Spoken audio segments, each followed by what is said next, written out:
On se trouve maintenant à Saint-Jérôme avec Pierre-Luc Lorrain. Monsieur Lorrain, vous êtes directeur général de l'Institut du véhicule innovant. Pour commencer, pouvez-vous nous présenter rapidement l'Institut? L'Institut du véhicule innovant, c'est un centre collégial de transfert technologique rattaché au Cégep de Saint-Jérôme.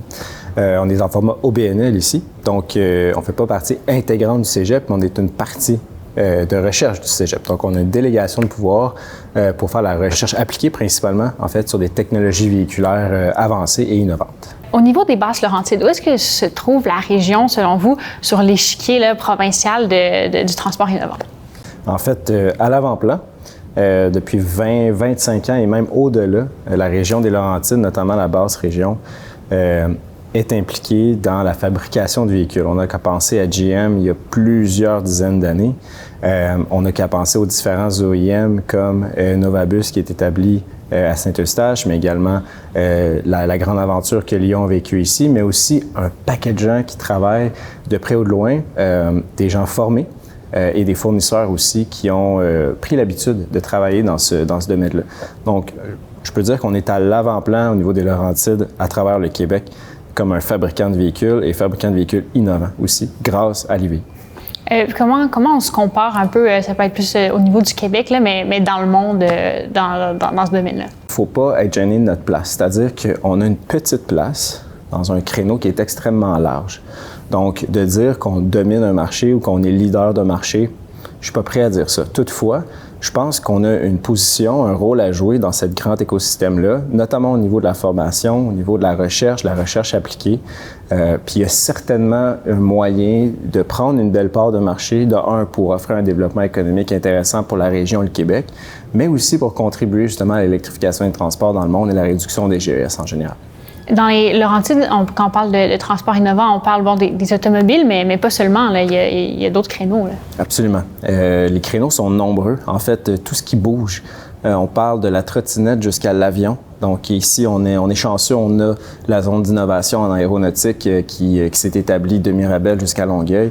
À Mirabel, il y a beaucoup de projets qui vont se faire autant dans le domaine du drone, dans le domaine d'un avion à décollage vertical. Donc, les eVTOL en anglais, l'IVI travaille dans ces domaines-là, mais travaille aussi dans la mobilité active, c'est-à-dire dans des plus petits véhicules qui vont transporter les gens, ils vont aider à se déplacer, mais aussi dans le véhicule très traditionnel, le véhicule lourd, le véhicule hors route, on peut penser au minier, au forestier, le véhicule sur l'eau, donc on peut penser à un bateau aussi qui va être soit électrifié, soit rendu intelligent.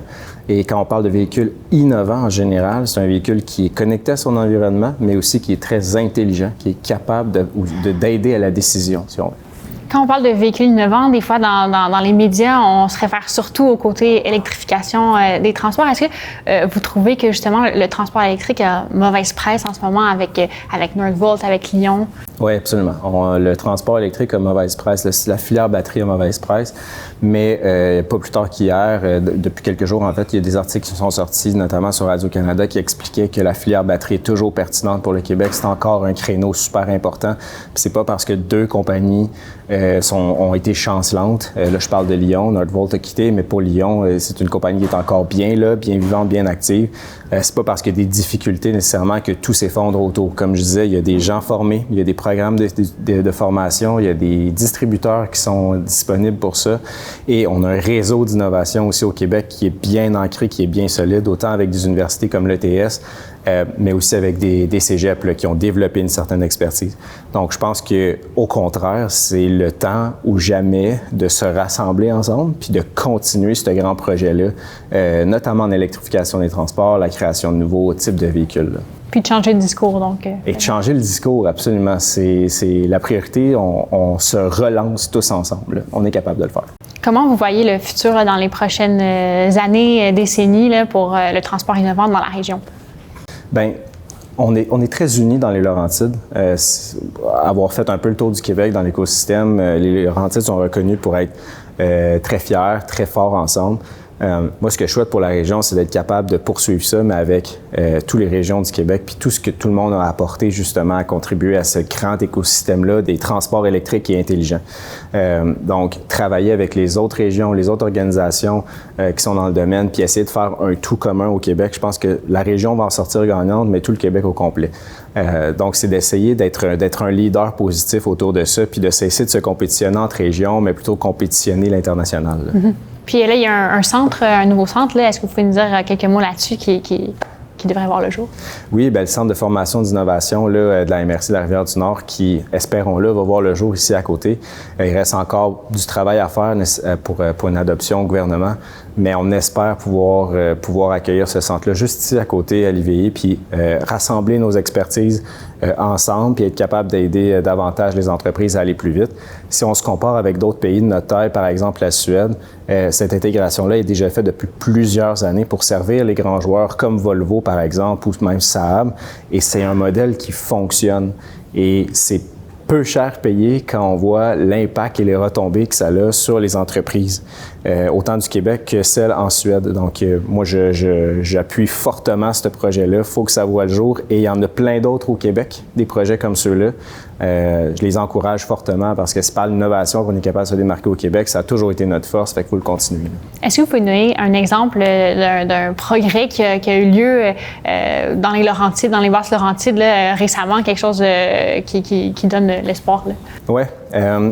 Bien, le leadership de la MRC de la Rivière-du-Nord est assez impressionnant. C'est-à-dire qu'avec le programme sur lequel ils sont supportés sur le transport innovant, ils ont permis justement de bâtir des projets de démonstration de véhicules de demain qui vont être capables d'aider à la décision surtout. Donc, des véhicules qui sont intelligents, la captation de données, puis l'utilisation de l'intelligence artificielle, par exemple. Donc, ça, c'est un signe de leadership pour moi qui est important parce qu'on consolide qu'on est fort ici dans la région pour ça. Et ça prend des leaders positifs parce qu'on n'a pas juste des bonnes nouvelles. Donc, ça prend des leaders positifs comme eux qui vont tirer le bateau vers l'avant. Donc, ici, on est dans un des laboratoires de l'Institut du véhicule innovant, donc un des garages que nous avons. Donc, on peut faire rentrer les véhicules ici puis travailler sur ceux-ci. Donc, on peut faire autant de la conversion, de la création de nouveaux véhicules, mais on a aussi la manipulation de batteries, la manipulation de moteurs. Donc, un paquet de choses qu'on est capable ici de transformer, d'améliorer, voire de créer pour s'assurer de nouveaux véhicules qui sont plus performants et plus adéquats pour nos besoins d'aujourd'hui. C'est de la recherche appliquée, fait qu'on crée des choses tangibles. Donc, pas de recherche fondamentale, mais vraiment appliquée.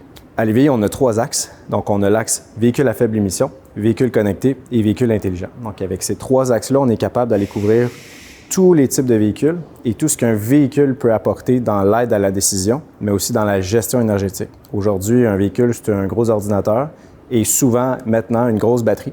Donc, on est capable de réutiliser cette énergie-là pour faire autre chose avec. Qu'est-ce que c'est que ça? Ce n'est pas un armoire à manteau. Donc, c'est un cabinet où on a des batteries à l'intérieur, des modules de batterie.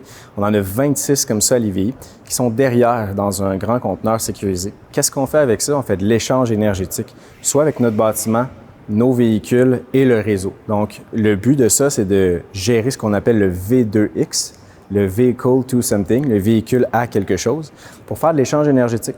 Donc, un véhicule maintenant se promène avec une grande quantité d'énergie électrique, mais peut-être serait-ce utile de l'amener après ça dans le réseau pour aider lorsqu'il y a des grands besoins. Donc, c'est à ça que ça sert.